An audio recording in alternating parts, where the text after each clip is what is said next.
Es atrodos Latvijas dzelzceļa vēstures muzejā, un aiz manis ir vairākas dīzeļu lokomotīvas, kas ir sagrupētas pēc to jaudas.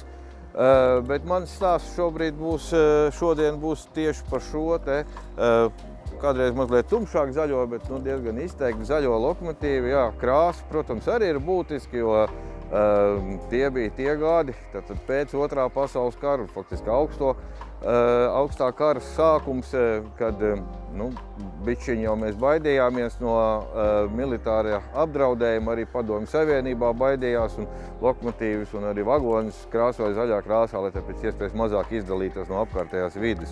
Bet galvenais akcents šobrīd ir uz to, ka faktiski tas ir tāds kā pārējais modelis no tvaika vilces uz dīzeļu vilci, jo riteņpāri un to sakabinājums kopā ar dīstelēm vēl joprojām ir tāds pats kā tvaika lokomotīviem. Tas bija jau no aizpagājušajā gadsimta.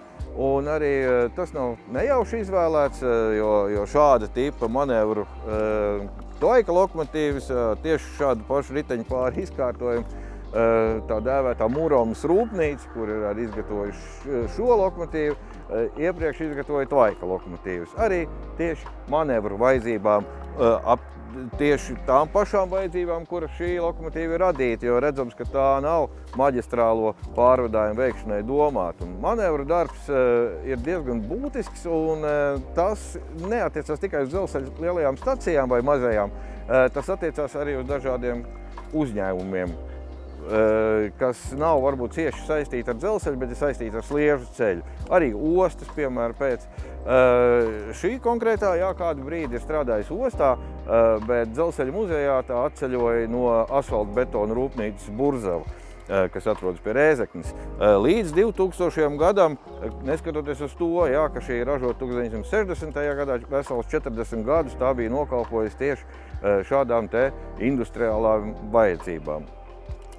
Interesants ir fakts arī tāds, ka faktiski tas nav Padomju Savienībā tā izgudrots un radīts produkts, kaut gan ražots.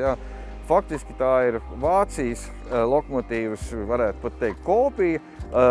Dizains mazliet atšķirās, bet gan piedziņas iekārta, gan viss pārējais ir tā kā Otrā pasaules karā ražotajām Vācijas armijas vajadzībām tur izgatavotajām Deutsche rūpnīcā dīzeļu lokomotīvēm. Papildus tam arī hidrauliskais pārvads, kas ir šīs lokomotīvas viena no būtiskākajām detaļām, ir ražots Austrijā, Voith rūpnīcā. Tas ir slavenākais hidropārvada ražotājs dzelzceļa vajadzībām, un arī pašā sākumā 60.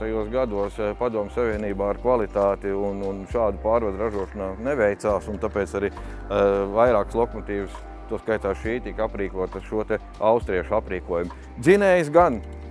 Tās ir tanku dzinējs.